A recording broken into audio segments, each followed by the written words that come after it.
The morning Slade knocked on the bedroom door at 6 o'clock. Corin Parrish was already awake. She had been awake since 4.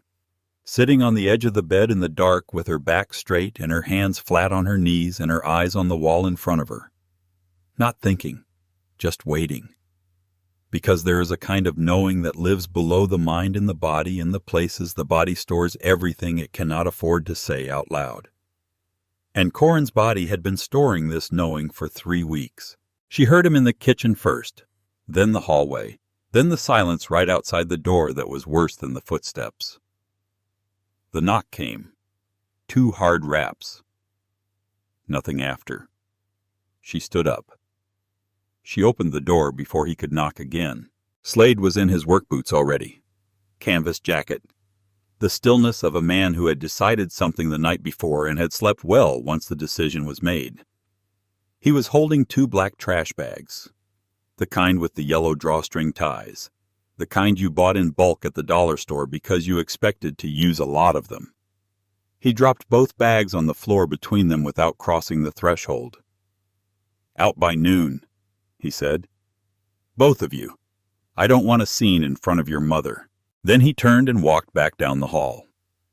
His boots made the floorboards creak in a specific pattern she had memorized over 2 years. She stood in the doorway and listened to the pattern until it stopped at the kitchen. She looked at the bags on the floor. She looked at Lucy still asleep in the bed behind her. 7 years old. The stuffed rabbit Mr. Pennywhistle pressed against her cheek. One sock on one sock somewhere under the covers where it had been since Tuesday. Her hair tangled on the left side from sleeping on it. Corin did not go back to bed. She stood in the doorway for another few seconds, and then she walked to the kitchen. Greta was at the sink. Her hands were in the water. The water had been in the basin for a while from the temperature, and the thing about the water was that there were no dishes in it. There were no dishes in the basin. The dishes were all dry in the rack to the left, had been dry since last night. But Greta stood at the sink with both hands submerged in cooling water that had nothing to clean. Corin stood at the kitchen door. She watched her mother's shoulders, the set of them, the angle of a person who has decided that if she does not turn around, then this moment is not fully happening. 1 second, 2, 3. Greta's shoulders moved a 1/4 inch. A small involuntary thing, like a word that almost made it out before being swallowed back. Then they went still again. That was all. That was the closest thing to a goodbye that Corin Parrish got from the woman who had given birth to her.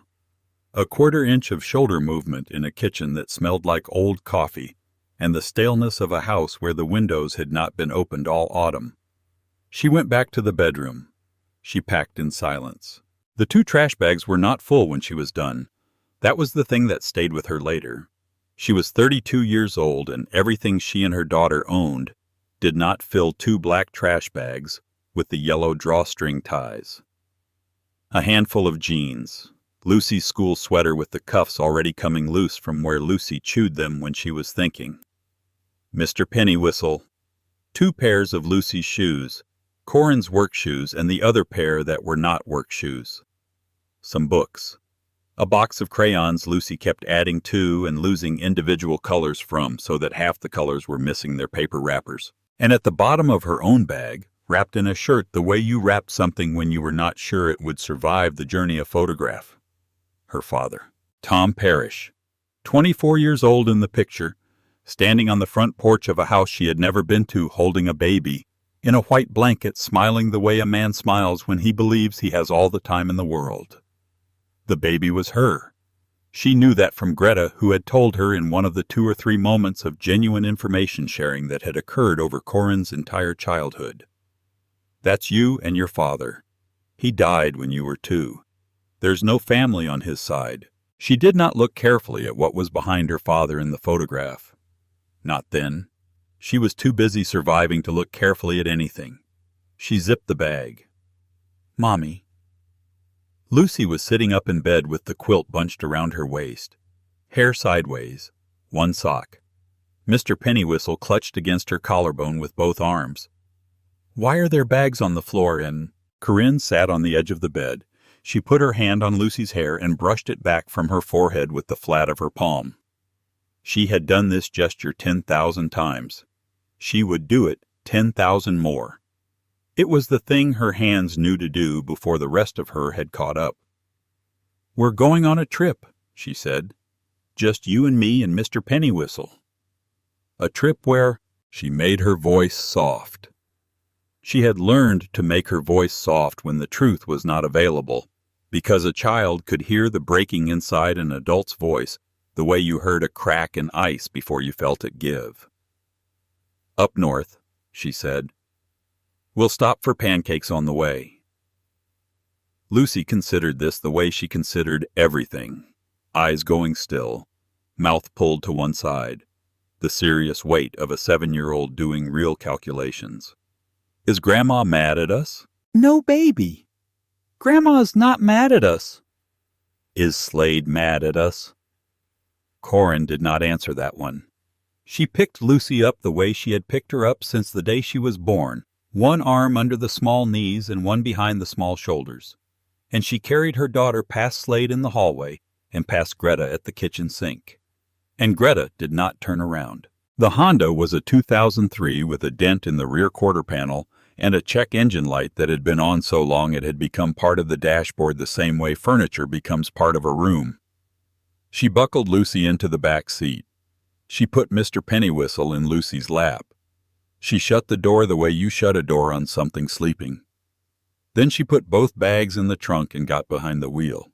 She sat there. Her forehead went to her knuckles on the steering wheel, and she stayed there for a moment that was not dramatic and not falling apart. Just the specific pause of someone who was about to step off solid ground and needed one more second of it under her feet. She had $312. The number was exact because she had counted it 3 times the week before sitting on the bedroom floor while Lucy was at school trying to make it stretch into something it would never be. The coffee can was behind the winter coat in the closet. The coat no longer fit. The $312 was in her jacket pocket now. She had a child in the back seat. She had half a tank of gas. She did not cry. Crying was a thing you did when you had time, and Corinne Parrish no longer had time. She had a direction, which was away. Away was the only direction that felt like anything. She started the car. She drove. The first night she parked in the back corner of a Walmart lot 2 towns over, far from the lights. She went inside with Lucy's hand in hers, and let Lucy pick out a microwavable macaroni and cheese because it was the first real choice Lucy had been given all day, and 7-year-olds needed choices the way they needed calories. They ate it on the hood of the Honda. Plastic spoons. The macaroni was the temperature of something that had been heated by a stranger's microwave in a store restroom, and then carried outside in autumn air. It was not good food. "This is the best macaroni I ever had," Lucy said. Corinne laughed. She had not laughed in 11 days. It came out a little wrong from lack of use, but it was there. Then they brushed their teeth at the gas station sink. Then Corinne folded the back seat down and laid Mr. Pennywhistle against Lucy's neck the way Lucy liked, and she sang the only lullaby she knew. She did not know where she had learned it. It was just there somewhere in the oldest part of her memory the way certain things were. The melody came without effort. The words less so, but she hummed where she did not have words, and Lucy did not notice or did not care. Lucy slept. Corinne did not. She sat in the driver's seat with her knees pulled up and her arms around them. She watched the parking lot lights. She counted what she had. Her daughter. Mr. Pennywhistle. $312 minus the macaroni and the toothpaste. A photograph of a dead man who had believed he had all the time in the world. A car with a check engine light that had crossed into being philosophical. She did not have a home. She had had one once. A studio apartment on Deering Street, just her and Lucy, before the lease went up and the new number was not a number she could make work. She had moved to Greta's. She had told herself it was temporary. 2 years is how long temporary had lasted. She did not let herself think about how it ended. Not that night. The body could only hold so many things at once. She watched the parking lot until her eyes went heavy. Then she slept a little. Not well, but a little. The second day they drove north because north felt clean. Not because she had a plan, because south and east and west had all run out of clean in the last 48 hours, and north was what was left. They ate $1 hamburgers in the car. They used the bathroom at rest stops. Lucy colored in a workbook Corinne found in the glove box and asked questions the way 7-year-olds asked questions in long chains that came back around to the same place. Mommy? Yes, baby. When are we going to the trip place? Soon, sweetheart. Where is the trip place? It's a surprise. Is it a hotel? It's better than a hotel. Is there a pool? There might be. Is there a dog? Corinne looked at her daughter in the rear-view mirror, at the small face with the smear of crayon on the chin and the eyes that were a particular shade of green she had not thought to question until recently. Maybe there's a dog, she said. We'll see when we get there. The third night they parked at a rest stop under pine trees, and Lucy cried at 3 a.m, not loudly, the quiet kind. The kind that was worse because it meant the child understood enough not to perform the crying, just the wet breathing and the small body curling smaller. Corinne pulled her into the front seat and held her. Shh, Mama's here. I miss my bed. I know, baby. Is our bed gone? A pause that she hoped did not last long enough to answer the question. We're going to have a better bed, Corinne said. I promise. She did not know if that was true, but she said it, because some promises are made to protect the present moment and worry about accuracy later. Because her daughter was 7 and it was 3 a.m, and the pines outside were making sounds in the dark, and the only thing between Lucy and all of it was her. Shh. We're okay. We're going to be okay. She said it over and over until Lucy's breathing slowed. And she did not know if she was saying it to her daughter or to herself, or to whoever might be listening if anyone was. The pines, the dark, the indifference of a rest stop at 3 a.m. Lucy slept. Corinne held her.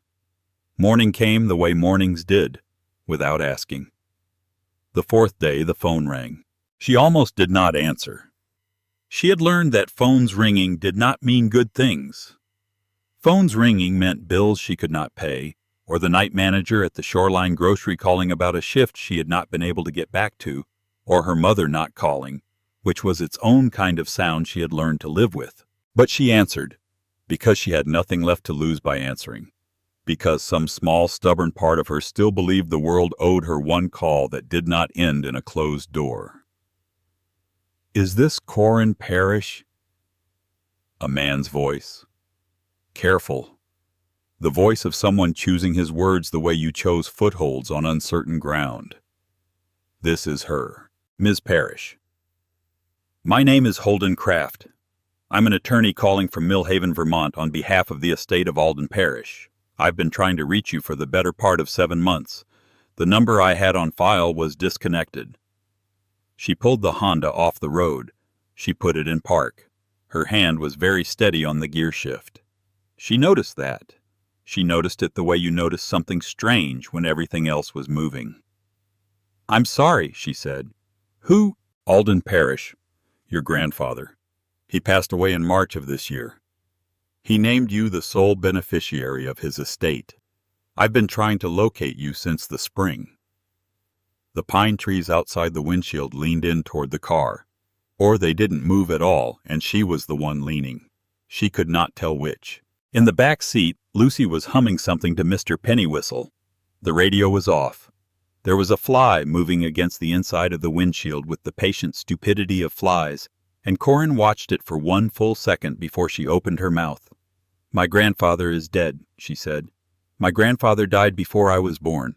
My mother told me he died before I was born.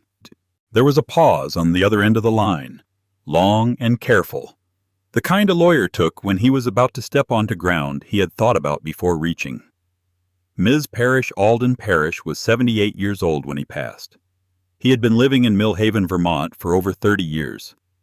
He came into my office every year for 15 years to update his will. And every single year, without exception, the first thing he asked me was whether I had been able to locate his granddaughter. Corinne's lips were moving. No sound. She tried again. He asked every year, for 15 years. The answer was always no. Your mother had moved more than once. The addresses I had for her were no longer current. The number on file was disconnected before I could reach you. She told me he was dead, Corinne said. My mother told me he died before I was born.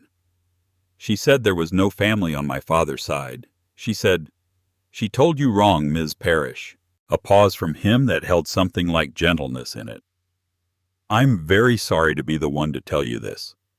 Your grandfather was alive until March of this year. He spoke about you in my office for 15 years.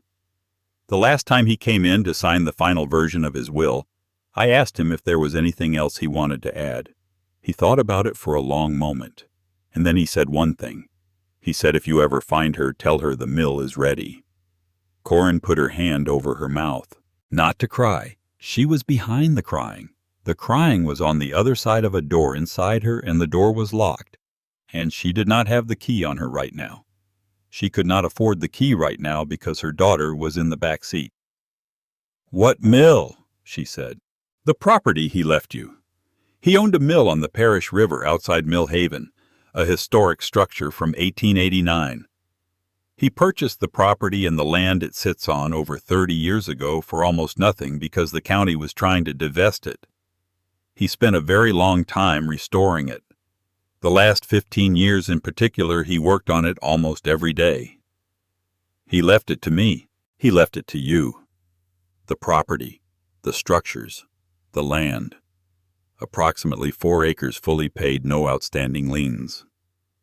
He prepaid the property taxes through the end of next year. He was very particular about that. He said he did not want you to have to worry about that part of it when you finally arrived." She could not speak. She nodded into the phone as if he could see her nodding. In the back seat, Lucy had stopped humming. Corinne could feel her daughter watching the back of her head with the careful, still attention of a child who had learned to read a parent's body the way other children read picture books. "Ms. Parrish, are you all right?" "I'm not fine," she said, and stopped and tried again. I'm okay enough. Where is Millhaven? How do I get there?" Holdencraft gave her directions. 6 hours north on the interstate, then a state route, then a county road that narrowed and turned to gravel, and then to dirt before it reached the property. He gave her the address of his office. He told her to come in whenever she was ready. He told her there was a key in a small lockbox attached to the gate post at the property entrance, and the combination was the year her father was born. She did not ask how he knew that combination would mean something to her. She understood without asking. The way you understood certain things. Alden had set that combination on purpose, so that the gate would only open to someone who knew who Tom Parrish was, who carried that name and that year as information they would have not because it was public knowledge, but because they had been told. Because someone had loved them enough to tell them. She hung up. She sat with the phone in her lap. Lucy unbuckled herself. She climbed into the front seat without being asked or told. She did not ask any questions for once. She just put her small hand on top of her mother's hand and sat there. The warmth of that palm through Corinne's skin. It was the only warm thing in the world right then. "Was that bad news, Mommy?" "No, baby. I think it was the other kind." "What other kind is there?" Corinne looked at her daughter, at the green eyes, the particular green she had grown up seeing in a mirror and not thinking about because you did not question your own eyes. They were just your eyes. "The kind," she said, "where somebody who loved you for a long time wants to give you something, even after they're gone." She squeezed the small hand once. Then she put the car in drive. The drive to Millhaven took 6 hours and 40 minutes. The suburbs thinned into farmland, and the farmland thinned into low hills, and the hills lifted into the long blue ridges of northern Vermont. The trees along the road were changing, not all at once. In slow patches starting at the crowns and working down like something was being revised from the top by a patient hand. By the time they crossed the bridge into Millhaven, it was late afternoon, and the maples along the main street were burning with red and amber, and the air through the cracked window smelled like cold water and wood smoke and the first true sharpness of a coming winter. The town was small. Not the postcard kind of small that knew it was picturesque and leaned into it. Just small, practical. A main street with a hardware store, a diner, a church with white clapboards that needed paint, a post office the size of a tool shed, a general store at the corner with a hand-lettered sign in the window. Fresh eggs daily. The kind of sign that meant what it said and did not mean anything else. Corin parked in front of the hardware store. The sign above the door said, Cade's Hardware and Supply, established 1987. The lights inside were on. She could see shelves through the window. The specific organized abundance of a hardware store that had been in place long enough to become a fixed point of the landscape. She went in with Lucy's hand in hers. A bell above the door. The smell of sawdust and machine oil and something faintly like the cedar that lined old closets. A man behind the counter looking up from a clipboard. Somewhere in his 60s. White beard trimmed close to the jaw. Flannel shirt in dark red. The face of a man who had spent decades helping strangers figure out what they needed and asking the right questions to get them there. He looked at Corinne. Then he looked at Lucy. He stopped. The clipboard came down onto the counter, slowly. The way something comes down when the hands holding it have been given different instructions by a different part of the brain. His mouth opened, and for a long moment he did not say anything. He looked at Lucy the way a person looked at something they had been waiting to see and had stopped letting themselves expect. She has Tom's eyes. Corinne looked at him. She did not know what to say. She had heard her daughter described many ways. She had never heard her described by whose eyes she carried. I'm Corin Parrish, she said. I know who you are, said Reuben Cade. I've known who you were going to be since before you were born. Tom Parrish was my best friend's boy. I held him the week he was born. I watched him grow up in this town. And those eyes... He stopped, looked at Lucy again. Those are his eyes, no question about it. Lucy looked up at him with the serious, evaluating attention of a child taking the measure of an adult. I'm Lucy, she said. I know that too, said Reuben. Your great-grandfather told me about you. He never met me, Lucy said. Not accusatory, just precise. The way she was about everything. No, Reuben said. He didn't. But he knew you were going to exist. He was very certain about that. He came around the counter. He did not try to hug anyone. He stood in front of Corinne with his hands at his sides and his eyes steady, and the look of a man doing his best to deliver large information carefully. Your grandfather sat on that stool right there every Saturday morning for 40 years, he said. We drank coffee together. We talked. He was a man who did not talk easily, Alden. But on Saturday mornings he talked. A pause. The last 15 years. He talked about you every single Saturday. Not sometimes. Every one. Corinne's throat was doing something she needed it to stop doing. He came in one morning about 12 years back, Reuben said. Sat down and told me he had made a decision. He was going to restore the mill properly. Not patch it. Restore it. He'd owned the property since Tom was young, since before you were born. The old structure was there, but it was barely standing. He said, I'm going to build something she can walk into, something that doesn't need explaining. He paused. I asked him how long he thought it would take. He said as long as it takes. He said he wasn't in a hurry because the person he was building it for wasn't coming until she was ready. Corinne pressed her lips together. She did not trust what she would say if she opened them. He carved something for you, Reuben said. He turned and went to the shelf behind him. He reached up and brought something down. A small wooden bird. Dark wood carved with the grain every feather line made by a knife moving slowly. A cardinal, she thought. Or close to one. The wings folded, the head slightly turned as though listening. He made this last winter. He told me to hold it until the right hands came in the door. He looked at Lucy. I think those might be the right hands. Lucy looked at the bird. She reached out very carefully with both palms up the way children reached for fragile things. Reuben placed the bird in her hands. She held it, looked at it, turned it over once. Then she pressed it against Mr. Pennywhistle the way she pressed everything important. "Thank you," she said. Very serious, very certain. "He'd be glad," Reuben said, and looked at Corinne, and the two of them understood each other without saying anything more. He drew them a map on the back of a receipt. The dirt road wound through a stand of birch trees that had gone yellow at the crown, a yellow so clean it looked painted on, and then through a stretch of hemlock that closed over the road like a tunnel. Dark and still in there. Then it opened.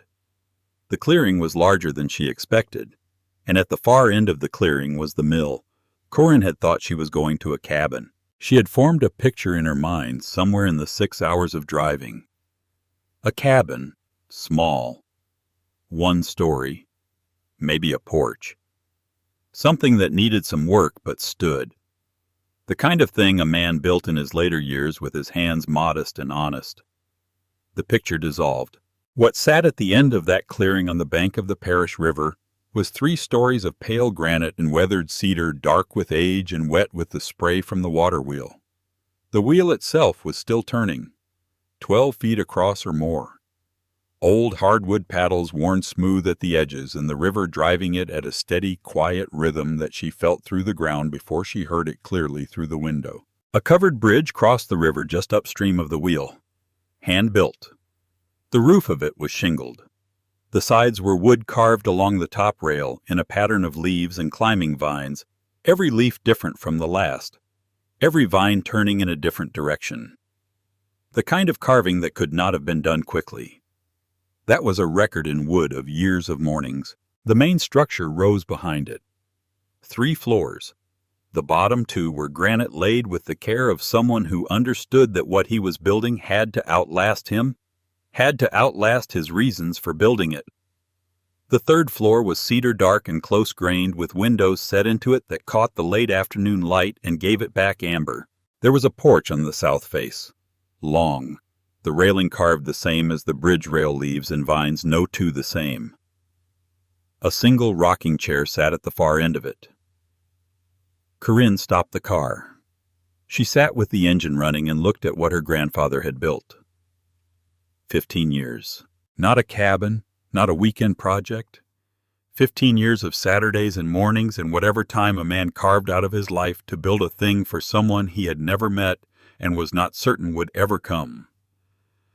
The water wheel was turning in the river, and the sound of it came through the glass of the windows like a heartbeat, like something that had been going for a long time and intended to go longer. "Mommy," Lucy said. Her face was pressed against the window on her side. Mr. Pennywhistle in one arm, the carved wooden bird in the other palm. "Is that ours?" Corinne's chest did something it had not done in a very long time. It did not hurt. That was the strange part. After everything, after the 2 bags and the parking lot and the 4 days and the lies and the years, after all of it, what she felt looking at that wheel turning in that river was not pain. It was something she did not have a name for right away. Recognition, maybe. The feeling of arriving somewhere you did not know you had been going. "Yes, baby," she said. "I think it is." She turned off the engine. They got out. The air smelled like cold river water and cedar and wood smoke from somewhere, and the first sharpness of a coming frost. The sound of the wheel was steady and patient. She walked toward the bridge with Lucy's hand in hers, and their boots on the dead grass made a sound she had not heard in a long time, the specific sound of open land. The bridge was solid underfoot. The roof above it muted the light in a way that felt deliberate, intimate. The carving on the railings was even more detailed up close. She ran her free hand along it as they crossed. Each leaf was individual. She did not count them, but she knew without counting that no man had made these quickly. The front door of the mill was oak, heavy, set in a stone arch. The brass key Holden Craft had described was in a lockbox at the gatepost. The combination was the year her father was born. She entered it without hesitation. the lockbox opened. The key was heavy and old and fit the lock so precisely she felt it click home before she turned it.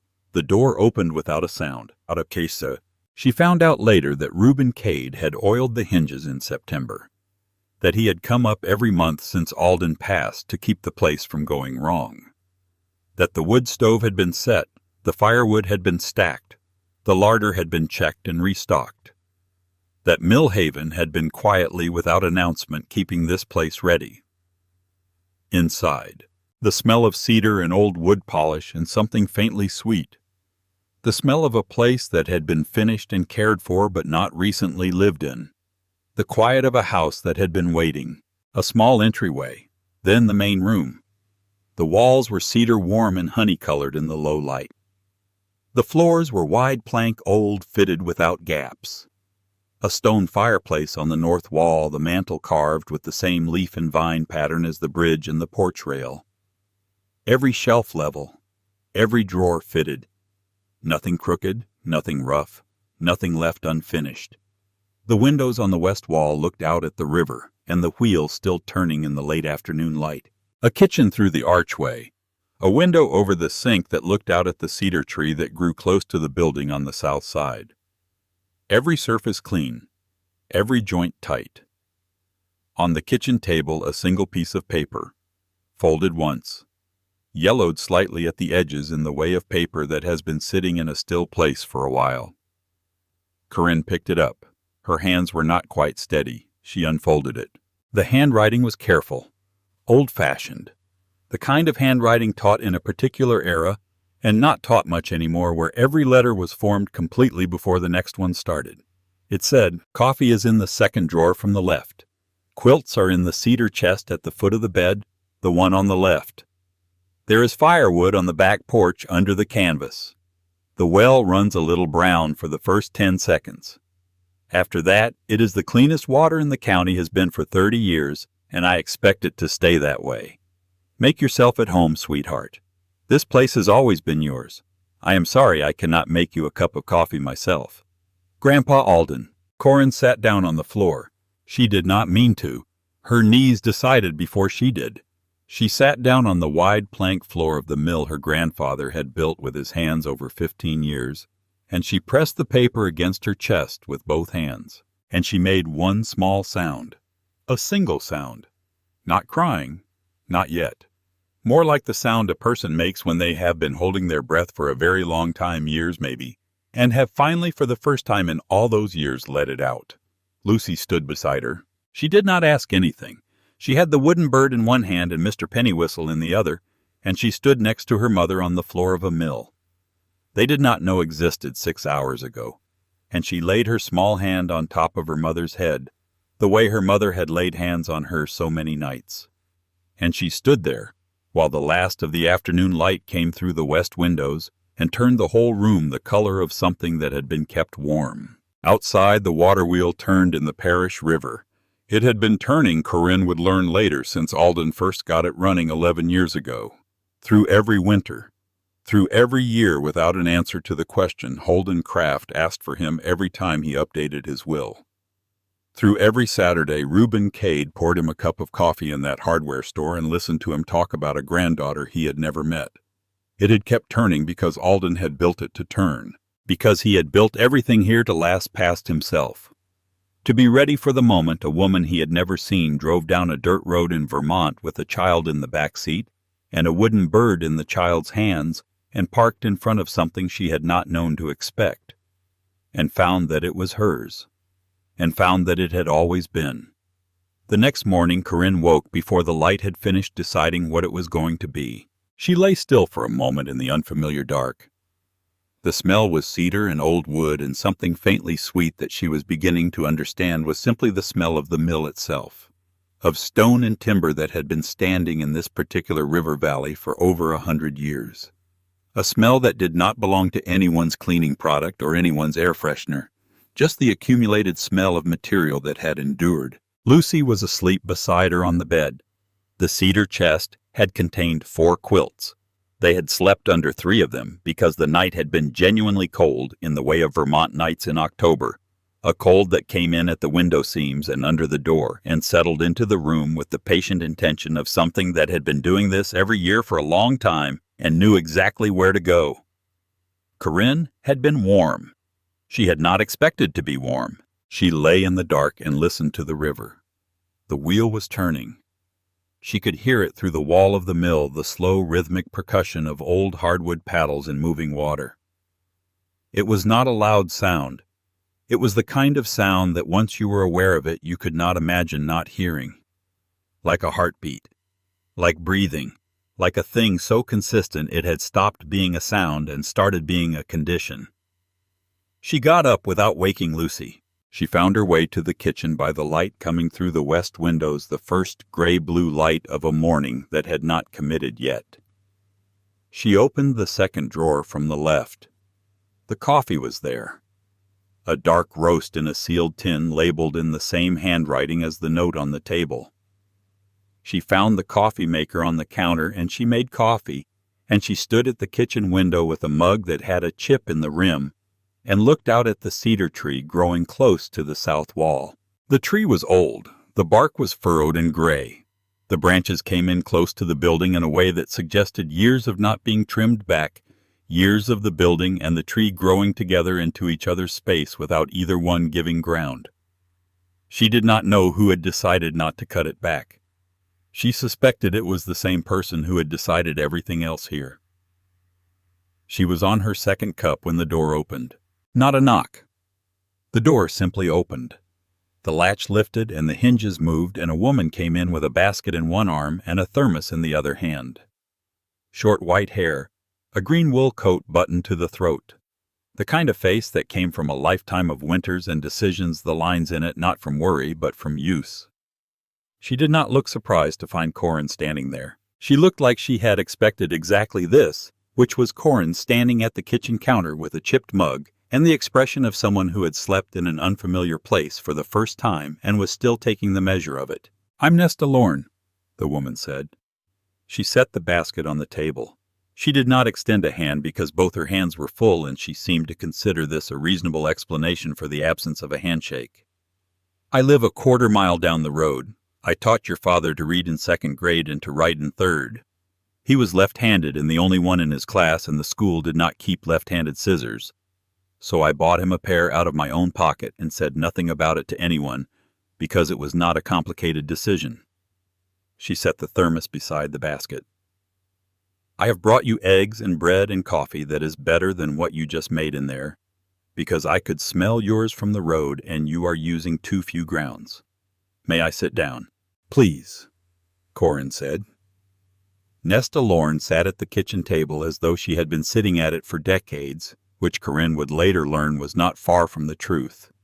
She poured coffee from the thermos into Corinne's chipped mug, replacing what was in it without ceremony, and into a second mug she took down from the open shelf above the counter without asking where it was because she already knew. She kept one mug and gave one to Corinne, and she sat back in the chair. "You must be Lucy," she said. Corinne turned. Lucy was standing in the doorway to the kitchen in her socks and pajamas, Mr. Pennywhistle under one arm, and the carved wooden bird from Reuben Cade balanced in her palm.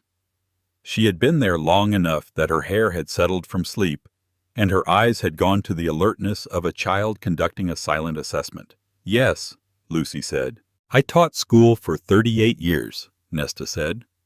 "I am very good at not asking children questions before they are ready to answer them.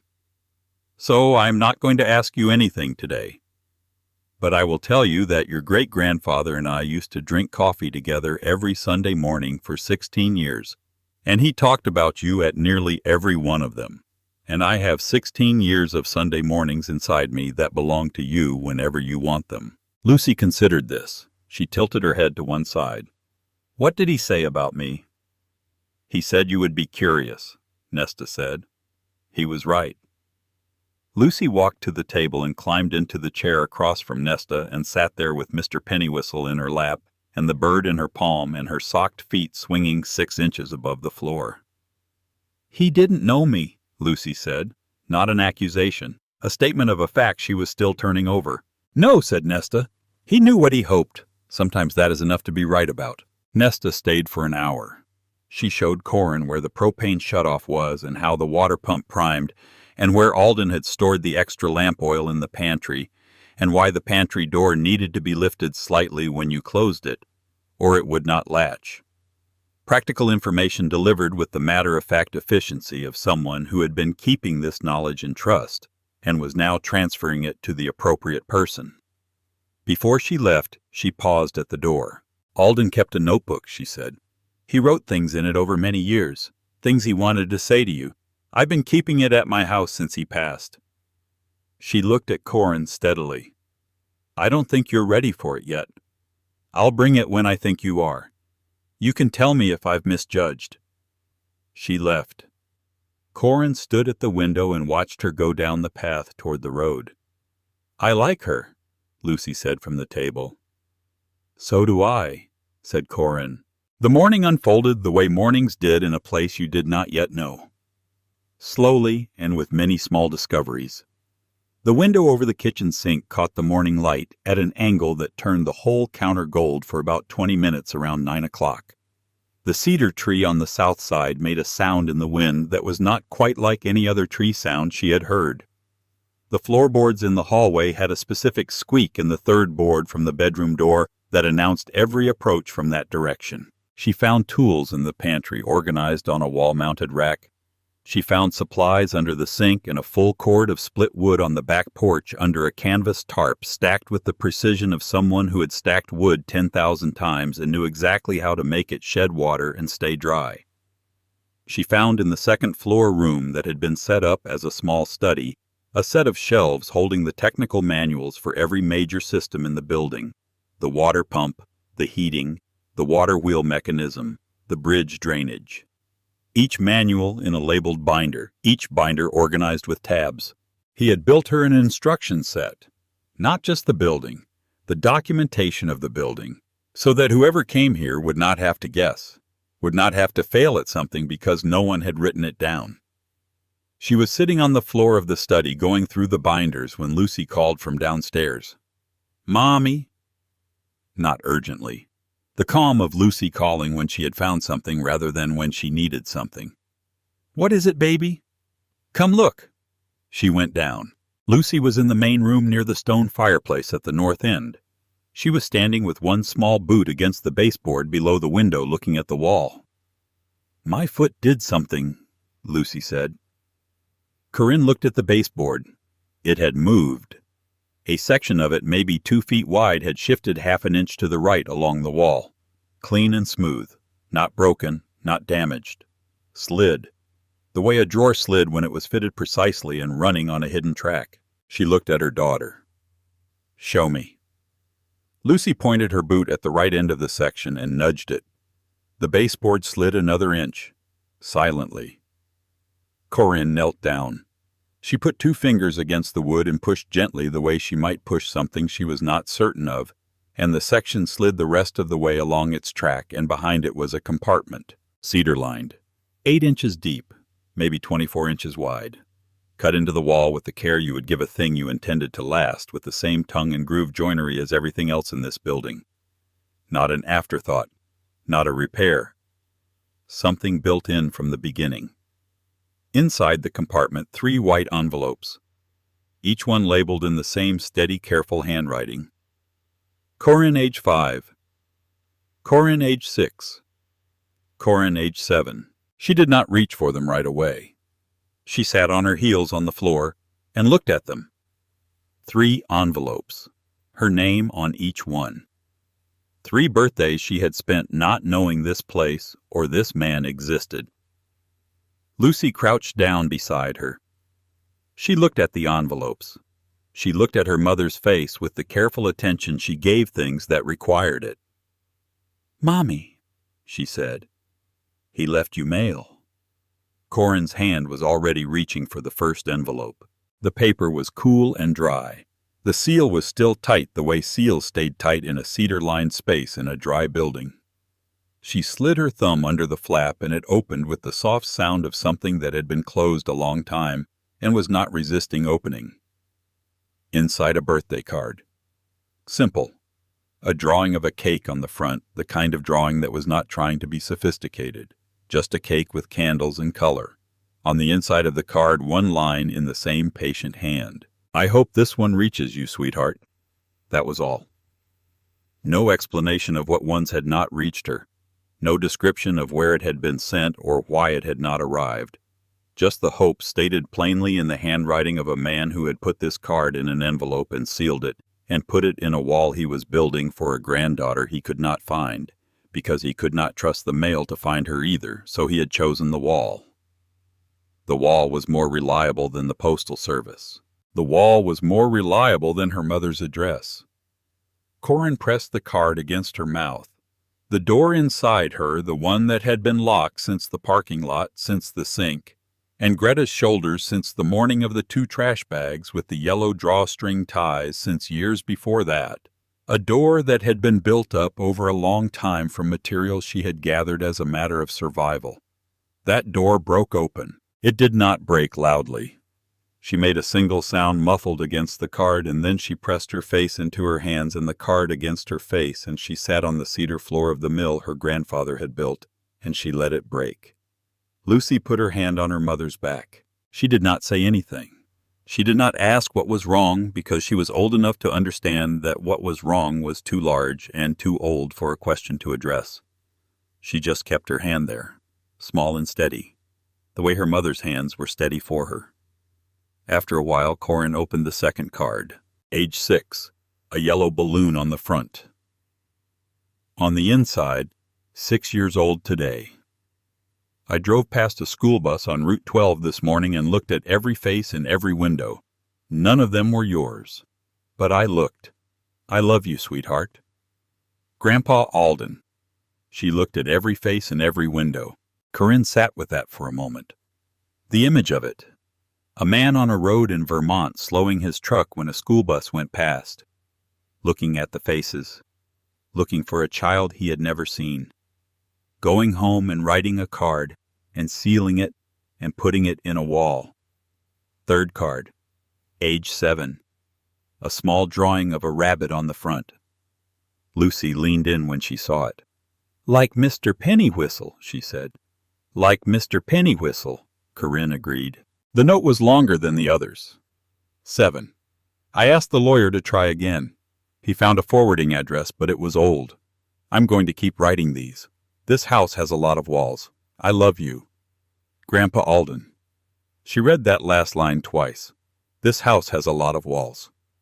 Lucy had gone still beside her, listening. What does that mean, Mommy? A lot of walls. It means, Corinne said, and her voice almost held for the whole sentence, we have a lot more looking to do. She did not look that first day. She could not. Her hands were still unsteady, and the light was already going, and Lucy had not eaten anything real since the eggs Nesta had left in the basket, which Corin had cooked badly and Lucy had eaten without complaint, which was its own form of love. She made soup from a can she found in the pantry. She heated it in a saucepan over the propane stove, which lit on the second try with a clean blue flame. They ate it sitting on the hearth in front of a fire she built from the kindling in the copper bucket beside the fireplace. The kindling was dry and split clean. The fire took on the first match. This is the best soup, Lucy said. You said that about the macaroni. That was outside soup. This is fire soup. They're different. That night they slept again under the quilts and the cedar smell. Corinne lay awake for a while, listening to the wheel in the river. The sound of it was steady. It asked nothing. It just kept going. She slept. In the morning, Holden Craft called. She was on the porch with her coffee, the first good cup she had made since Nesta had corrected her ratio, watching the mist come off the river in thin white strips. The wheel was turning in the mist, and the sound of it was different in the morning than in the afternoon. Slower somehow, more deliberate. Her phone rang. She looked at the screen. Craft's office number. She answered. Ms. Parrish. His voice had a quality she had not heard in it before. A carefulness. The kind of careful you heard when someone was choosing words to deliver something they would rather not deliver. I received a call yesterday afternoon that I need to inform you of. From your mother. From Greta. Corinne set her coffee down on the porch railing. What did she want? She called to inquire about the estate. She indicated that she believes there may be assets or claims related to her late husband Tom Parrish that she was not informed of at the time of his death, and that she feels she may have standing to contest certain elements of Alden's will. Corinne was very still. Does she have standing? Her position has no legal merit, Kraft said. The will is clear. Alden was of sound mind and judgment documented thoroughly by 2 physicians. The property transfers cleanly to you with no conditions. There is nothing for her to contest. Then why are you calling me about it? A pause. Because she was specific, he said. About the mill. About what she's calling the value of the property, and what she says was owed to her at the time she was widowed. She used the word owed several times. She said she's consulting with an attorney. Another pause. She will not prevail. I want to be clear about that. But a challenge, even one without merit, can delay the completion of your title transfer. It can create noise. It can create expense and inconvenience. I want you to know it's possible. Corinne looked out at the river, at the wheel turning in the mist. She thought about the 2 trash bags with the yellow drawstring ties, about the parking lot and the 4 days on the road, about 3 birthday cards in a cedar-lined space behind a baseboard her daughter had found with her foot. How long could she delay it? Months, Kraft said.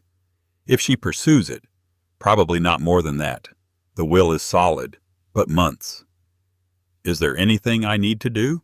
Nothing right now. I'm monitoring it. I have all the documentation I need to respond if she files anything. I just wanted you to know. She thanked him and hung up. She stood on the porch for a long time after. The mist was lifting off the river. The wheel kept turning. She had known somewhere underneath the surprise and the grief and the strange particular relief of arrival that it would not be straightforward. That the same woman who had stood at a sink with her hands in cool water and not turned around would not, without some kind of action, simply allow what had been kept from Corinne to reach her. She went back inside. She found Lucy in the main room with Mr. Pennywhistle and the carved wooden bird from Reuben Cade conducting what appeared to be a systematic inspection of the lower half of every wall in the room, running her hand along the baseboards, pressing at intervals. "What are you doing?" Corinne asked. "Looking for more mail," Lucy said without looking up. Corinne watched her daughter for a moment, the small, serious face, the deliberate hands. "I'll help," she said. They found the second compartment in the afternoon. Under the kitchen sink, behind a panel that looked like every other panel in the kitchen cabinet below the counter, but that pivoted inward on a hidden hinge when Lucy pressed along the lower edge and lifted slightly, a move she had discovered on her 11th attempt at that particular panel. "Mommy," she said, in exactly the same tone as the first time. Calm, certain. The tone of someone who had found what they were looking for. 6 more envelopes. Corinne, age 8. Corinne, age 9. 10, 11, 12, 13. She laid them on the kitchen table in a row. She sat down. Lucy sat across from her with her hands folded and Mr. Pennywhistle propped against the edge of the table like a small audience. She opened them in order. Age 8. A card with a bird on it. The kind of bird that was not a specific species, but the idea of a bird. One line on the inside 8 is a number I have been waiting to see you reach. Grandpa Alden, age 9. A card with a mountain on it. 2 lines. I started the upper room this year. The cedar came from the ridge. I want you to know where everything came from. Age 10. A card with a river. The first time a bill was tucked behind the note. A $20 bill still crisp from whenever it had been placed there. The note. 10 years old today. This is the first of what I intend to put here for you for when you need it. I hope you will not need it for a long time, but I want it here if you do. Age 11. Another 20. The note. I drove past the school again on your birthday. I do this every year on this day. I am aware it is not rational. I do it anyway. Age 12. A 50. The note was longer than any of the others. Hannah, it said. She stopped. She looked at the name. Just that one word. She turned the card over, looked at the front, then back to the inside. Hannah. And then her breath came back and she read it again more carefully. And she understood. He had written the wrong name. Not her name. He had written a name and stopped and crossed through it with a single line and written Corinne above it. The crossing out was neat. The substitution was clear. He had started to write another name and corrected himself. She filed that away. A question for later. She kept reading. Corinne, I have stopped sending to your mother's address. The cards come back. The money comes back. The letters from Mr. Kraft come back. I do not know if she reads them before sending them back or does not open them at all. Either way, the result is the same. So I am putting them here. I will keep putting things here for you. I am building a place where you can find me even if I am not here when you arrive. I am sorry for that. I am sorry I cannot be here. But the walls will hold what I put in them for longer than I can stand to hold it. Come when you can. Come whenever you are ready. She read that paragraph twice, slowly. Then she put the card down on the table and looked at the remaining envelope. Age 13. She did not open it yet. She sat with her hands flat on the table and the row of envelopes and the bills, the 220s, the 50, and the words, I am building a place where you can find me, even if I am not here when you arrive. He had built this entire thing knowing he might not be alive when she got here. He had done it anyway. She thought about what that meant. The 15 years Kraft had mentioned. The 15 years of updates to a will and questions about whether a granddaughter had been found yet. 15 years of walls and envelopes and $20 bills and carved birds and carving by hand a pattern of leaves and climbing vines on a covered bridge and a porch railing, so that whoever arrived would not be walking into something plain, so that whoever arrived would see from the first step onto the bridge that this had been built by a person who was paying close attention. She opened the last envelope. Age 13. $100 bill, folded once. A note that was shorter than the one before it. 13. The lawyer says there is no current address. He will try again in the spring. The money adds up even if I cannot send it. I will keep it here. Add it when I can. By the time you find it, the number will be larger. I hope it helps with whatever you need it for when you get here. She counted the bills on the table. 320s, a 50, the 100, $210. She put her hands flat on the table and sat with that number for a long moment. It was not a large amount of money. It was at the same time exactly the amount of money she needed right now, in the specific and immediate sense of a person who had started this week with $312 and no certainty about what came next. He had not known what she would need it for. He had put it there because she would need it for something. Mommy, Lucy said, are you okay? I'm okay, baby. She opened the 13th envelope last. No card, just a note. And tucked behind the note, folded twice, another $100 bill. 13. The lawyers say there is no current address. I am building the third-floor room this year, the one that looks out over the wheel. I put cedar paneling in it because cedar is the smell that lasts. I want you to walk into that room and know something has been waiting in it for a long time. I'm getting older, but I'm not in a hurry. You will come when you come. She set the note down. She picked it back up. She went out onto the back porch. There was a maul leaning against the wall beside the woodpile. The wood was already split, but there were rounds on the ground that had not yet been touched, leftover sections from the last cord. She picked up the maul. She set the first round on the block. She split wood for an hour. She split it badly at first, glancing blows that sent chips flying sideways. She adjusted. She watched what her arms were doing and changed the angle. She got better. By the end of the hour, she was splitting clean the maul, going straight through on the first swing more often than not. Her hands were blistered on the soft part of the palms by the time she stopped. The wood was stacked in a rough pile against the porch wall. Not a neat stack. Not the kind Alden would have made, but it was there. She had done it. She went back inside. She washed her hands at the kitchen sink and looked out the window at the cedar tree. Lucy was in the main room. She had set the carved wooden bird on the floor in the center of the room and was sitting cross-legged in front of it looking at it. Mr. Pennywhistle was in her lap. "It's looking at something," Lucy said. Corin came and stood beside her. The bird was angled slightly. The carved head turned just enough to the right that the painted eye was aimed toward the far wall. The wall between the main room and what had been, when they searched it, a blank stretch of cedar paneling below the window on the east side. A wall they had gone over with their hands the day before and found nothing. Lucy stood up. She walked to the wall. She looked at it for a moment. Then she got down on her hands and knees, and she put her hands flat against the lower section of paneling, the section below the window, and she pressed. Nothing. She moved her hands 6 inches to the right. Pressed. Nothing. A foot further. Pressed. The panel moved. Not sideways this time. Inward. On a center hinge, the entire panel pivoted inward like a small door. A panel the size of a kitchen tray swinging on a hinge that made no sound. The compartment behind it was deeper than the others, 12 inches, maybe more, and it was dark inside in a way that suggested depth rather than just inches. Lucy reached in. "Be careful," Corinne said.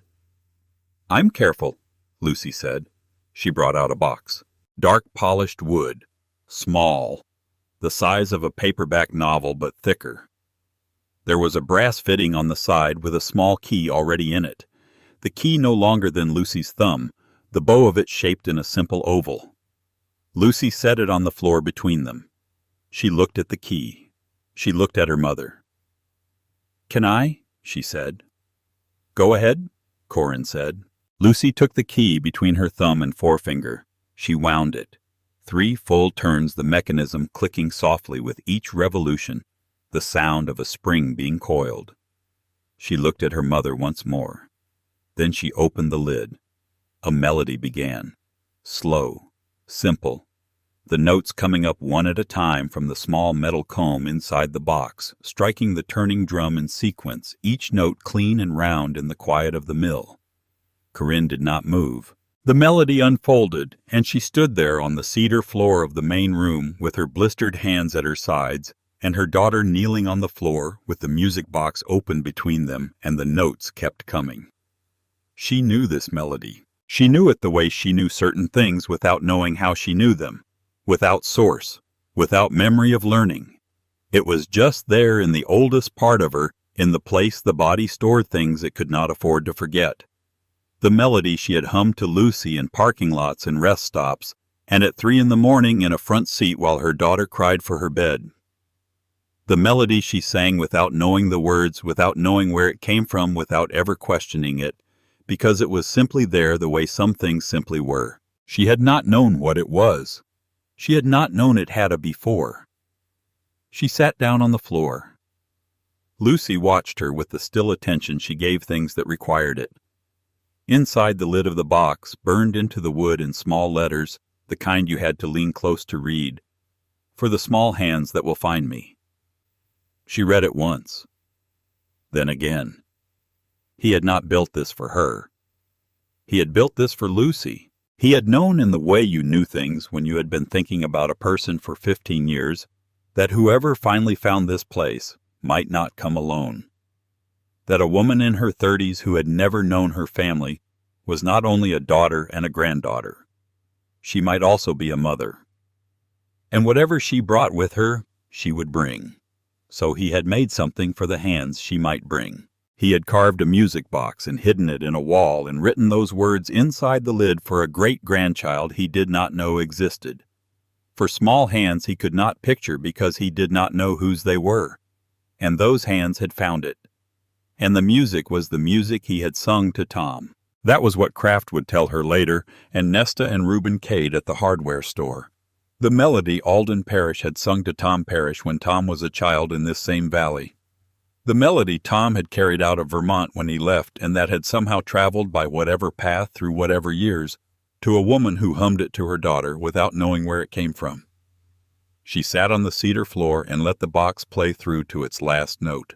The last note hung in the room for a moment. Then it was gone. The fire in the hearth ticked. The river moved outside. The wheel turned in the water with the patience of something built to last. Lucy set the music box down on the floor between them. She looked at her mother. She did not ask what was wrong. She understood in the way she understood many things that were too large for questions that nothing was wrong. That this was a different thing. That the tears on her mother's face were not the tears from the parking lot, or the rest stop, or the morning of the trash bags. These were different. Lucy reached out and put her small hand on Corin's hand. She kept it there. "He made it for me," she said. Not a question, just processing out loud the things she had understood from reading the words in the lid. "Yes," Corin said, "before he knew I existed." "Yes." Lucy was quiet for a moment. The fire ticked. The river moved. "He was good at believing things," she said. And that was the truest thing said in that room in a long time. That evening Nesta Lorne came back. She did not knock this time either. She simply opened the door, which Corin realized she was going to have to get used to, and she came in with a casserole dish in both hands and the green wool coat unbuttoned at the throat. She set the dish on the table. She sat down. She looked at the music box on the table where Corin had placed it. She said nothing for a moment. Then she said, "He finished that 2 winters ago. He showed me when it was done. He played it for me once, and then he put it in the wall, and he said he was not going to play it again because it was not for him." She paused. "He told me what he burned inside the lid." "We found it," Lucy said. "I know," Nesta said. "I can see from your faces." They ate the casserole. Lucy talked. She told Nesta about Mr. Pennywhistle and about the bird Reuben Cade had given her, and about the compartments in the walls, and about the birthday cards, and about the music box, and how the music was the same as the music her mother hummed, and what it meant that the same song had traveled through 3 people across 30 years without any of them knowing it was doing that. Nesta listened with the full attention of someone who had spent decades listening to children. She nodded in the right places. She did not interrupt once. When Lucy had finished, she ate the last of her portion and looked at Nesta. "He was good at believing things," she said again, as though establishing it for a second witness. "He was," Nesta said. "It was the best thing about him and sometimes the hardest thing about him." After dinner, when Lucy had gone to bed, Nesta sat at the table with her coffee mug. She looked at Corin for a long moment. "He kept a notebook," she said. "I told you yesterday." "You said I wasn't ready yet." "I think I was wrong about that." Nesta reached into the canvas bag she had brought with the casserole. She brought out a notebook. Leather. Dark. The cover soft from years of being held, and set down and picked up again. The kind of notebook a man bought once in his life and used until it was finished. He started it 13 years ago. He wrote things in it he wanted to say to you, a few lines at a time, dated. She set it on the table between them. The handwriting gets a little shakier toward the end, but it's all legible. Corin looked at the notebook. She did not reach for it yet. "There's a name inside," she said. "In one of the cards." He started to write a different name and crossed it out. Started to write Hannah. Nesta was quiet for a moment. She looked at the table. Then she looked up. "Hannah was your grandmother," she said. "Alden's wife. She died the year after Tom did. He lost them both within 14 months. Tom in the accident. Hannah to her heart, which the doctor said was unrelated, and which Alden never believed was unrelated." She paused. "He wrote your name wrong sometimes in the early years. Caught himself. But it happened. He missed her. He missed all of them." She looked at the notebook. "He would not want you to read too much into it. He knew who he was writing to. He just sometimes arrived at the wrong name first." Corin put her hand on the notebook.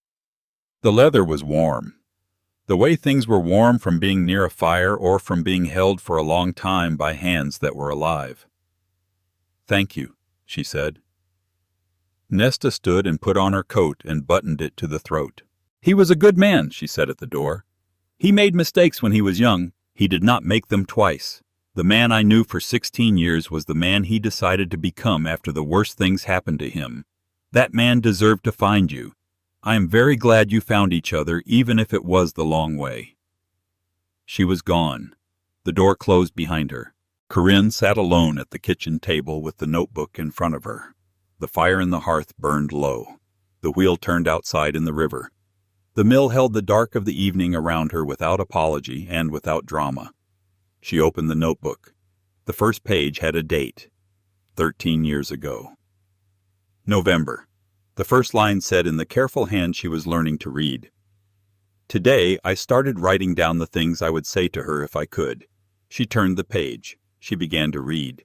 She read the notebook until after midnight. She did not mean to read all of it that night. She had told herself she would read a few pages and then put it down. But the thing about Alden Parrish's handwriting was that it was very honest, and honest things were difficult to set aside once you had started. The notebook was organized by date. 1 to 3 entries per month, sometimes more when something had happened that required the writing. The early entries were about the mill, what he was working on, what was giving him trouble, the stonework in the lower level, the wheel mechanism which he had disassembled completely and restored piece by piece with parts he found through a mill restoration supply company in New Hampshire, the covered bridge which had taken 2 full summers because he had decided to do the carving himself and had never done that kind of carving before. "I taught myself from a book at first," he wrote in the summer entry of 11 years ago. "Then I found a man in Burlington who carves furniture, who agreed to show me for a month in exchange for help on a barn he was framing. I learned enough from him to finish the rails properly. He told me I had a knack for it. I told him I had a reason for it. He seemed to understand that reasons were sufficient.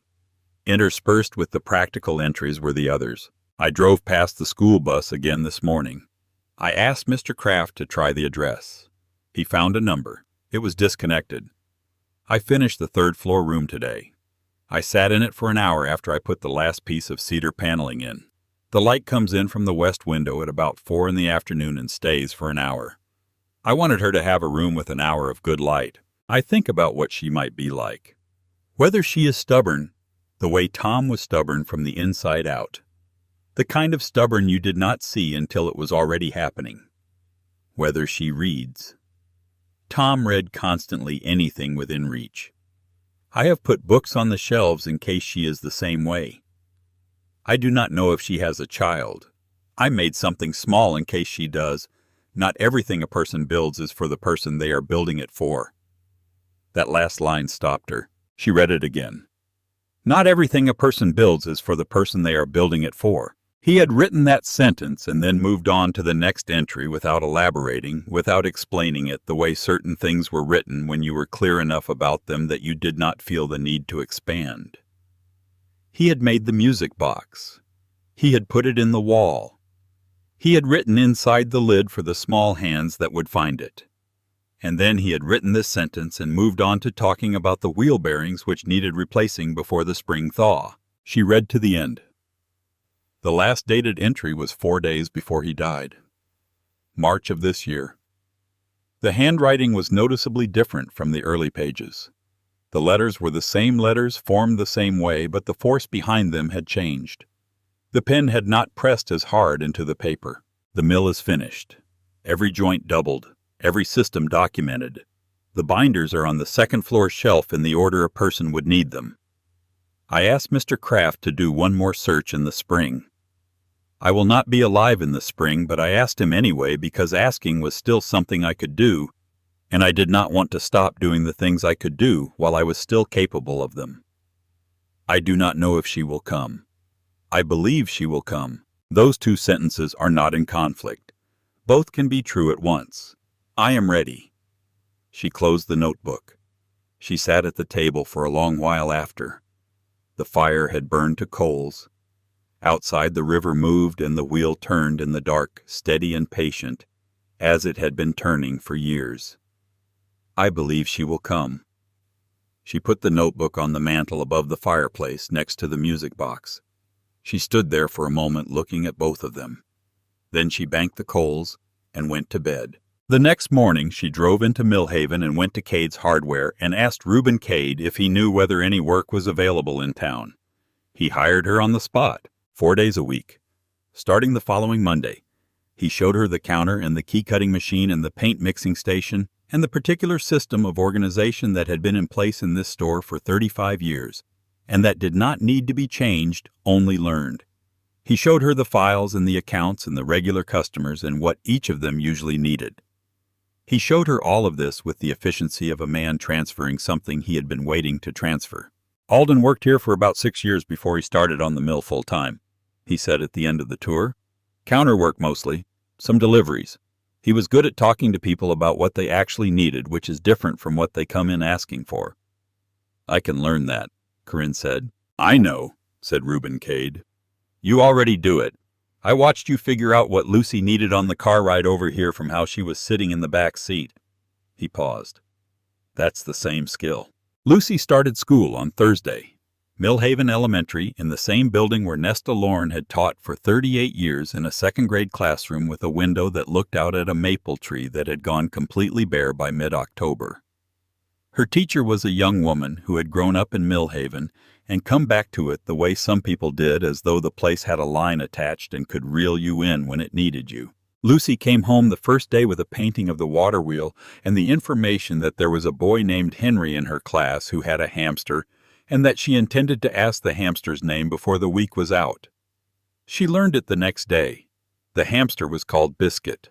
Corinne drove the 22 miles to the community college on Tuesday and Thursday evenings and sat in a workshop with 8 other students and learned to use tools she had never touched before. A planer, a jointer, a router table. She was slow and she made mistakes, and she learned from the mistakes with the same attention she brought to everything that mattered. The instructor, a retired contractor named Bill, told her after the 3rd class that she had good hands. Hands that knew how to listen to the material. "Your grandfather was the same way," he said. She did not ask how he had known. She was getting accustomed to people in Millhaven knowing things about her family that she was only now beginning to learn herself. It was disconcerting, and then gradually it was not. It was the specific texture of belonging somewhere that had been thinking about you before you arrived. The morning the car came was a Tuesday. Corinne heard it before she saw it. The sound of a vehicle on the dirt road that was wrong for the road. Too quiet, too cautious. Not the reliable rattle of Reuben's truck or the sound of Nesta's car, which Corinne had memorized by now. A careful sound. The sound of someone who was not certain of their welcome. She was on the porch with coffee when the car came around the last curve and into the clearing. Silver sedan. She did not recognize the car. She recognized the woman who got out of it. Greta. She was wearing a coat. Corinne did not know one she must have bought recently. A dark coat that fit better than the clothes Corinne remembered from the house. Her hair was pulled back. She wore sunglasses she did not need since the morning was overcast. She stood beside the car after she got out and looked at the mill. She looked at it for a long time. The way a person looked at something they had been told about or had told themselves about for years, and were now adjusting the internal picture to match the external reality. The wheel was turning in the river. The covered bridge was in front of her with its carved railing. The 3 stories of granite and cedar rose on the other side of the bridge, the west windows catching the gray morning light. She had known this existed, or she had known it existed in the way that people knew things they were trying not to know. Knowledge held at the edges of awareness and not looked at directly. She was looking at it directly now. The passenger door did not open. Through the windshield, Corinne could see a figure in the passenger seat.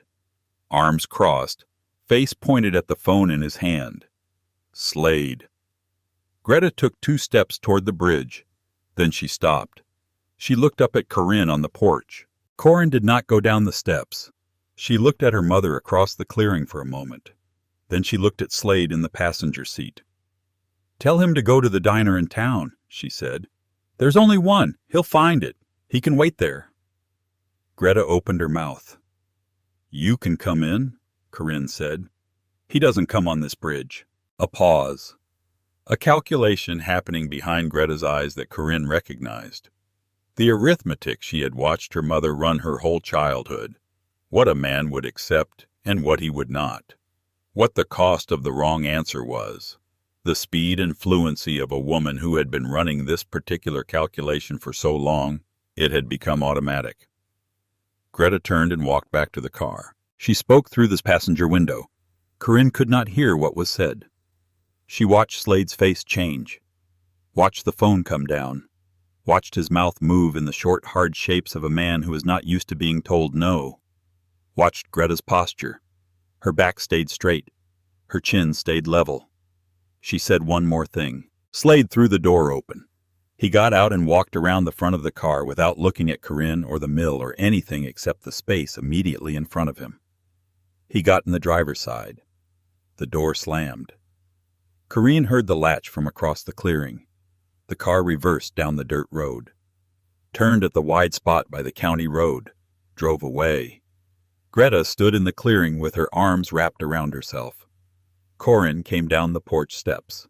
She stopped on the bottom step, which put her a head above her mother, and she did not mean it as a statement, but it was one anyway. "Come inside," she said. "Coffee is on." Greta followed her across the bridge without speaking. Her hand went to the carved railing without looking at it the way a hand went to something for support. She looked at the carving. She looked at it the way she had looked at everything here, like something she had not allowed herself to see until now. Inside, Lucy was at the kitchen table with a coloring page and a box of crayons. She looked up when the door opened. She looked at the woman behind her mother with the full evaluative attention she gave adults. "Mommy, is that the grandma?" Corinne's throat tightened. "That's the grandma," she said. Lucy considered Greta for the length of time it took to make a permanent decision. Then she slid off the chair. She picked up the music box from the counter where it had been sitting since breakfast. She walked across the kitchen and stopped in front of Greta and held the box up with both hands. "This is from Great-Grandpa," she said. "He made it. It says inside that he made it for the small hands that will find it. My hands found it. Do you want to hear it?" Greta looked at the box. She could not speak. She nodded. Lucy wound the small brass key 3 full turns. She lifted the lid. The melody began, slow and simple in the quiet kitchen, the notes coming up one at a time the way they always did, filling the room the way they always did, finding the places where rooms had space for sound and settling there. Greta sat down on the floor. Not slowly. Her knees simply gave. She sat down in the middle of the kitchen floor in her good coat, and she put both hands flat on the wide cedar planks on either side of her, and she listened.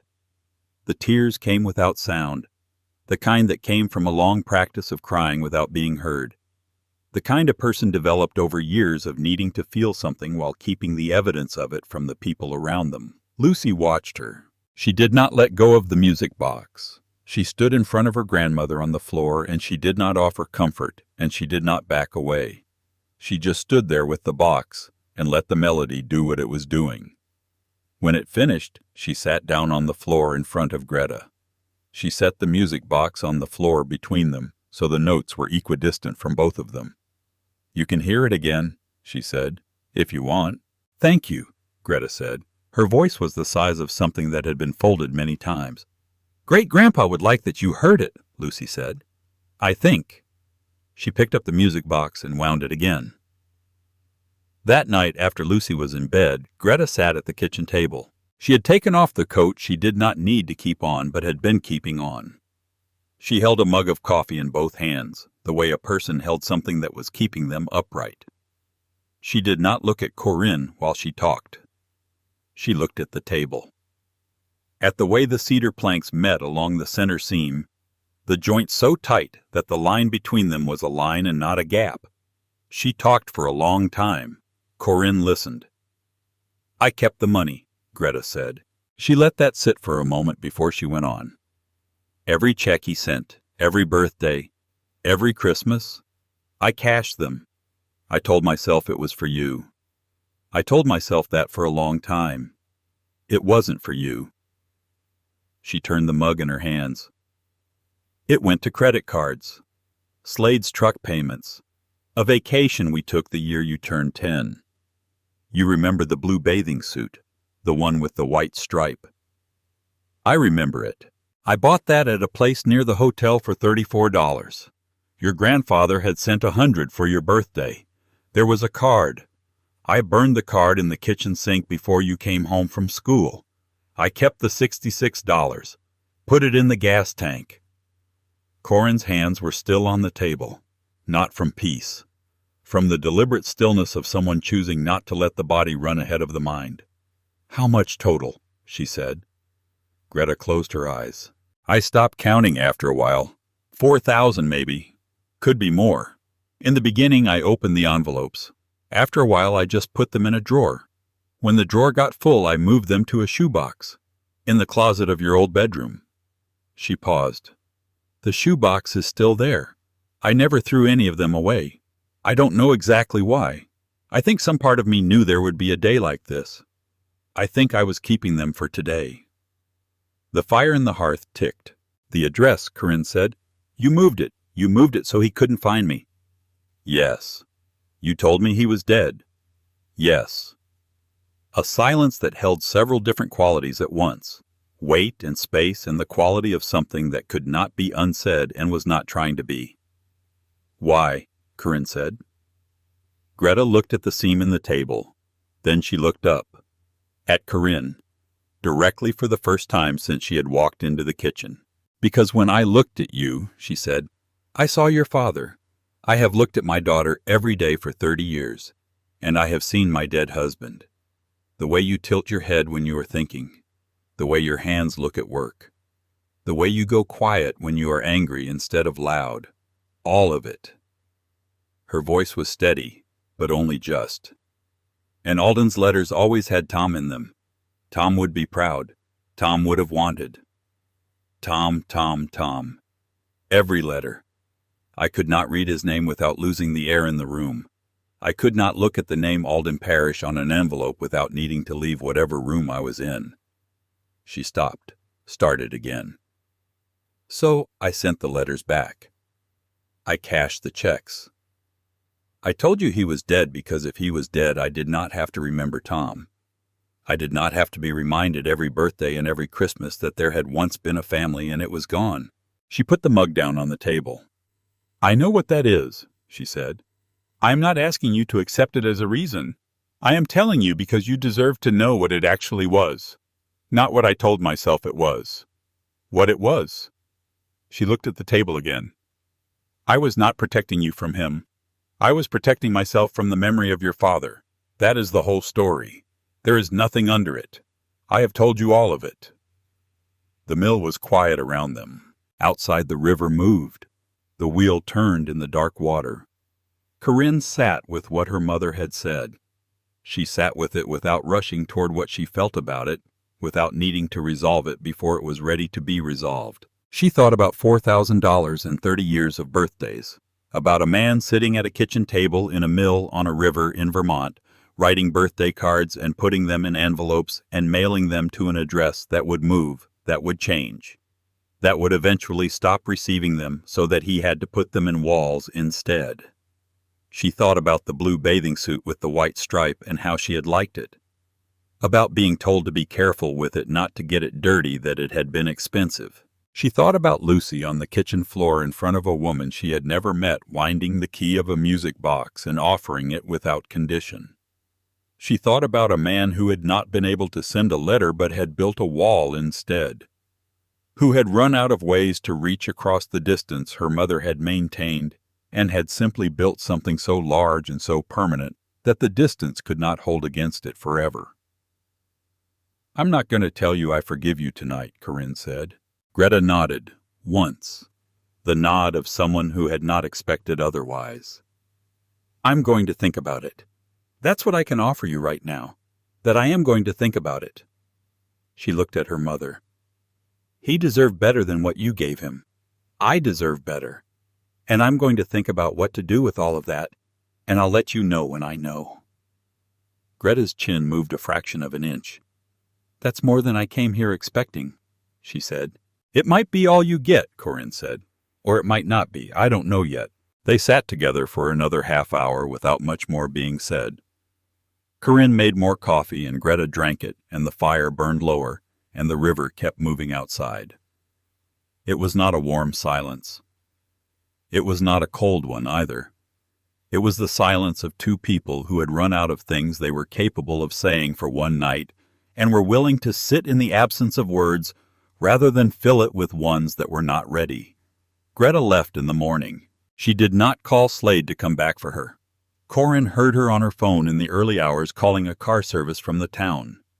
She heard her in the kitchen making coffee using the right amount of grounds because Nesta had left a note on the coffee tin with the correct ratio, and it was visible to anyone who went looking. Before the car came, Greta stood at the kitchen door with her coat on. She looked at the mill around her. The cedar walls, the stone fireplace, the binders on the shelf, the music box on the mantel, the notebook beside it. "He built this all himself," she said. "Yes." "How long?" 15 years. She was quiet.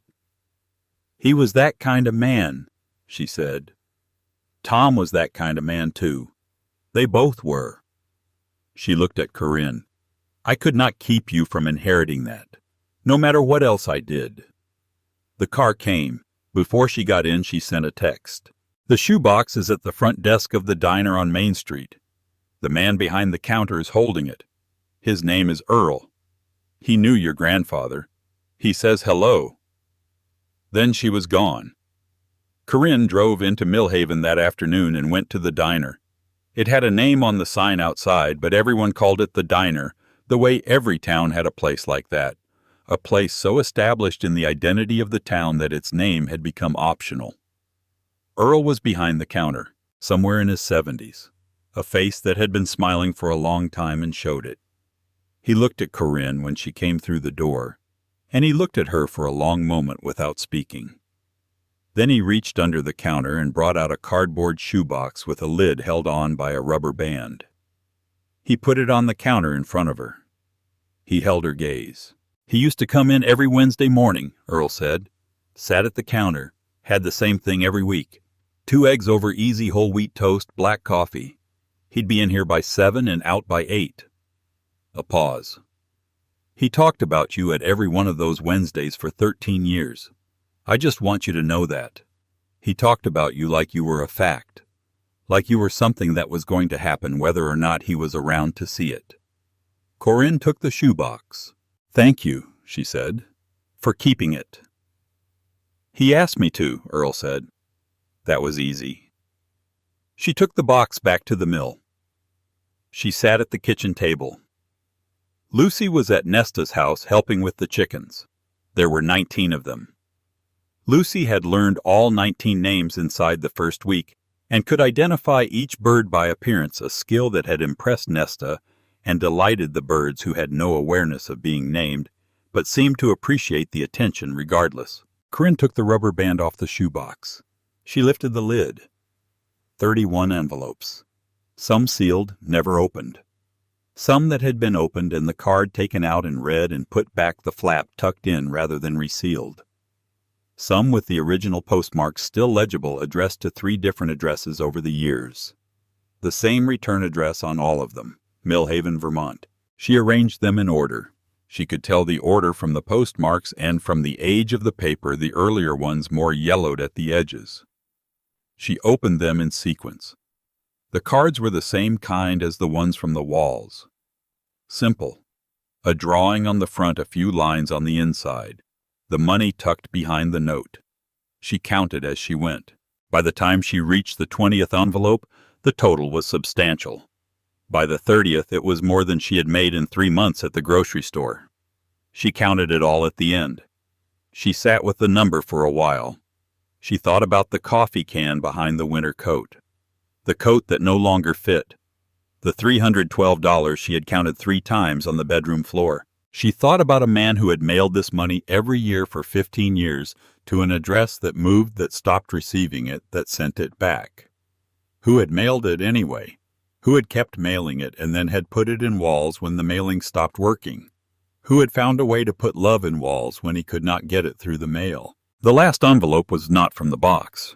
It was the one Holden Kraft had mentioned to her in their first phone call, the one set aside in the estate files.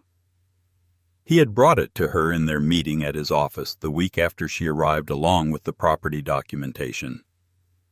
She had not opened it that day. She had brought it home and put it on the mantel and looked at it in the evenings while she did other things and had not been ready until now. She went to the mantel and brought it to the table. It was heavier than the others. She opened it. Inside a single sheet of legal paper folded once, and behind it a document from Holden Kraft's office. Not a check, not a bill. A notification of a custodial trust established in her name as trustee for the benefit of any child or children of Corin Parish. A trust with a designated value. Administered by Kraft's office until the beneficiary reached majority. The amount was $5,000. She set the document down. She picked up the handwritten note behind it. 3 sentences. I do not know whether you have a child. I do not know whether you will. But if you do, this is for that child because no child should have to start with nothing. I have started with nothing twice in my life, and I do not recommend it. Grandpa Alden. She sat with the note for a long time. She sat until the light through the west windows changed from afternoon to early evening, the change that happened in October in Vermont, when the sun dropped behind the ridgeline and the world went from gold to gray in the space of about 4 minutes. Then she went to her bag. She found the photograph of her father, Tom Parrish, at 24, standing on what she had always assumed was the front porch of some house, holding a baby, in a white blanket, smiling. She had not looked carefully at the background before. Not carefully enough. She looked now. Behind her father's left shoulder, at the edge of the frame partially blurred by shadow, a wooden paddle. Curved, worn smooth at the edge, and below it the pale, rough-cut granite of a foundation wall she now knew from touching it every day when she crossed the bridge. Her father was standing on the porch of the mill. He had been here. Tom Parrish had stood on this porch at 24 years old with a newborn daughter in his arms, and someone had taken a photograph. And she was the newborn. She had been here before. She had not known it, and she could not remember it, but she had been here. Alden had been here. The 3 of them, grandfather, father, infant, in this place when she was weeks or months old. Before the accident that took Tom, before the grief that followed, before everything. She had been here and had not known it. She pressed the photograph flat on the table with both palms. She sat with it. She thought about this combination on the lockbox at the gate, the year her father was born, a combination that only meant something to someone who had been told, who had been loved enough to be given that piece of information. She had entered it without hesitating because she had known it, because her mother and all the things she had done and not done had at least given her that. The year Tom Parrish was born, as though she could not bring herself to take that one thing away. She thought about the blue bathing suit. She thought about 30 years. She thought about a man who had run out of ways to send things through the mail and had built a wall instead, had built an entire mill, had built a covered bridge with carved railings and a 3-story granite structure and a working water wheel, and had filled the walls with birthday cards for every year she had missed. The front door opened. Lucy came in with mud on both boots, and her hair wind-tangled, and the brightness in her face that Corinne had started to recognize as the brightness of a child who had been outdoors doing something real. 19 chickens, she announced. All present. Good, Corinne said. Lucy stopped. She looked at her mother at the table, at the envelopes arranged in their row, at the photograph, at the document from Kraft's office. She came to the table and climbed into the chair beside Corinne. She looked at the photograph. Is that your dad? Yes. That's a baby. That's me. Lucy looked at the photograph more closely. She tilted her head. That's the porch, she said. Yes. That's our porch. Yes. Lucy sat with that. The way she sat with things, eyes still, mouth to one side. The serious weight of a 7-year-old processing something that required actual processing. "He was here when you were a baby," she said. "He was. So were you. So was I. So you were here before and you came back." Corinne looked at her daughter. "I came back," she said. Lucy nodded, decisive, as though this confirmed something she had already believed. She slid off the chair and went to the window and looked out at the river. The wheel was turning in the early evening light. The water was dark and moving. The sky above the ridge was the color that came in October just before dark, a deep blue-green that lasted maybe 15 minutes and then was gone. "Nesta says Great-Grandpa sat on the porch every evening for a long time waiting," Lucy said. "That's right. Why didn't he just go find you?" Corinne looked at the back of her daughter's head, at the soft cowlick at the crown of it, at the way she stood when she was thinking something through weight on the left foot right heel slightly raised. "He couldn't find me," she said. "He tried. He sent letters for a long time. He asked the lawyer to look for me, but the address kept changing and the letters kept coming back." "So he built things instead." "Yes. Because building things was something he could do even when he couldn't do the other thing." Corinne was quiet for a moment. "That's right," she said. Lucy turned from the window. She picked up Mr. Pennywhistle from the counter and held him against her chest, and came and sat on the floor in front of the fireplace. She wound the music box on the hearth and lifted the lid. The melody started. The notes came up one at a time in the quiet of the mill, the way they did every evening now. It had become part of what evenings sounded like here. The river outside and the music inside and the fire. 3 months passed. The snow came in the way Nesta had said it would. Early November, the first real fall, the kind that stayed. It settled on the roof of the mill, and Corinne listened to it in the night, waiting for the weight of it, waiting for something to give. Nothing gave. The pitch of the roof shed it exactly as it was supposed to. The wheel kept turning. Snow built up on the paddles and flew off in the revolution and built up again. The river did not freeze that year, not fully, not at the mill where the current was enough to keep it moving. The pipe under the mill had been wrapped before the first frost, and did not freeze on the 8th of November, and did not freeze on any night after. Corinne worked 4 days a week at Cade's Hardware. She was slow at first and got faster. She learned the key-cutting machine and the paint mixing and which customers wanted to be talked through their problem and which ones wanted the answer and nothing more. Reuben Cade was a patient teacher who taught by proximity, by letting her watch and then do, and who corrected errors quietly and without elaboration. He gave her a key to the store at the end of the second month. He said it was because he was getting older and sometimes his knees gave him opinions in the morning that made him late. She knew it meant something else, and she did not say so, and he did not say so, and the key sat in her jacket pocket with its plain brass weight. Lucy went to school every day in boots that Nesta had sourced from somewhere. Before the snow came, boots that fit properly and had the kind of tread that would manage a Vermont winter. She came home with paintings and worksheets and daily reports on Henry's hamster biscuit, who had developed a preference for being carried rather than walking. She had 2 friends. She helped feed the 19 chickens on Saturday mornings and had named the newest arrival a small dark bird who had come through a hard molt and emerged slightly patchy and completely unbothered by it. She named the new one Alden. She informed Nesta of this decision with the certainty of someone who had thought it through and was not requesting feedback. Nesta looked at the small patchy bird for a moment and then said that she thought that was entirely appropriate. Greta called on Sunday afternoons. The calls were short. They were honest. They were not warm in any sustained way, but they were there, and there had a value that warm sometimes did not. She had sent a box of photographs in late November. Baby photographs of Corinne. Photographs of Tom with Corinne in various states of infancy. One photograph that made Corinne sit down when she found it in the box Alden at a kitchen table somewhere, a place she did not recognize, holding a baby. The baby was very small, a few weeks old at most. Alden was looking down at the baby with an expression she did not have a word for, because it was too large for any single word. The way a person looked at something they had believed in for a long time and had just seen become real. She called Holden Craft the next day and asked. He confirmed what she had thought.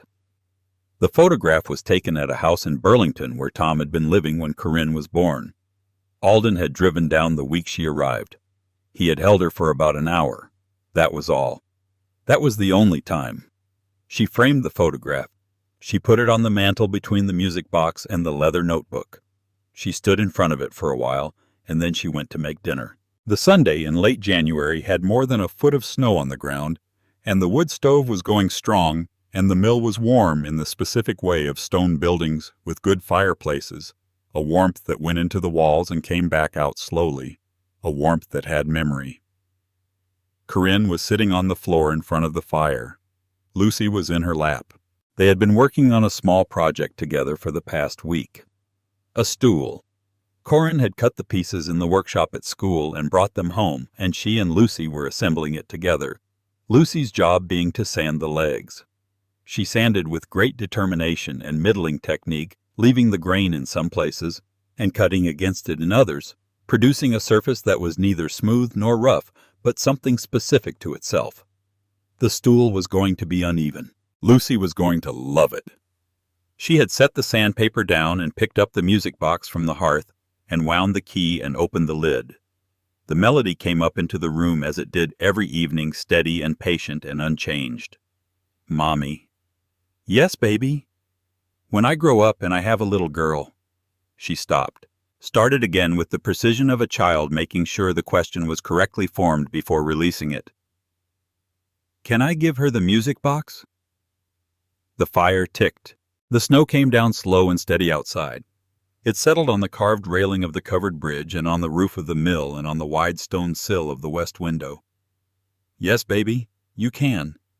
And can I hide things in the walls for her? Corinne looked down at the top of her daughter's head, at the soft cowlick at the crown, at the small ear pink from the warmth of the fire, at the hands that held the music box, the hands that had found it, the small hands that the lid had been made for before they existed, before anyone knew whose hands they would be. Yes, she said. You can hide things in the walls for her. Lucy was quiet for a moment. The quiet of arriving at the point of a thought. Then she'll know I loved her before she was born, she said. Corinne closed her eyes. She held her daughter. The music played through to its last note. The note hung in the room for a moment, the way the last note always did, the way it always would, and then it was gone, and what was left was the fire and the snow and the river and the wheel turning in the dark water outside. The wheel had been turning when they arrived. It had been turning every night since. It had been turning for 15 years before they came through every winter and every question and every Saturday morning at Reuben's counter and every Sunday morning at Nesta's table and every Wednesday at Earl's diner and every evening on the porch, where a man had sat in a rocking chair and looked out at the road and believed quietly and without fanfare that the person he was waiting for would one day come. That was what Alden Parish had built. Not just the mill. Not just the bridge with its carved railing. Not just the walls with their cedar-lined compartments and the envelopes and the birthday cards and the music box and the binders on the second-floor shelf. He had built something that kept going. Something that moved in the dark water whether anyone was watching or not. Something that did not stop because he stopped. Something that was still moving when the small hands found it. Lucy set the music box down on the hearth. She leaned back against her mother's chest and closed her eyes. "Mommy," she said. "Yes, baby. I'm glad we came on the trip." Outside, the snow kept coming down, slow and patient and clean. Settling onto the porch boards Alden had cut and planed and laid down himself. Settling onto the carved rail with its leaves and vines, no two leaves exactly the same. Settling onto the roof of the mill he had built for a granddaughter who did not know it existed, and for the child that granddaughter might someday bring, and for all the small hands that might come after that, in all the years the walls had left in them. Corinne held her daughter. The fire ticked, and somewhere in the walls of the mill on the Parish River there were still things to be found. Corinne was certain of it. She had stopped looking for them. She had decided, sitting on that cedar floor in the January firelight with her daughter warm against her chest, that the rest of them would be found by whoever was ready for them. By Lucy at 15, reaching into a corner she had passed 100 times. By Lucy's daughter at 7, running her small hands along a baseboard. By someone not yet born in a year, not yet arrived in a room that had been waiting since before any of them. The mill had a lot of walls. There was no hurry. There had never been any hurry. A place built by a man who waited 15 years was a place that knew how to wait a little longer.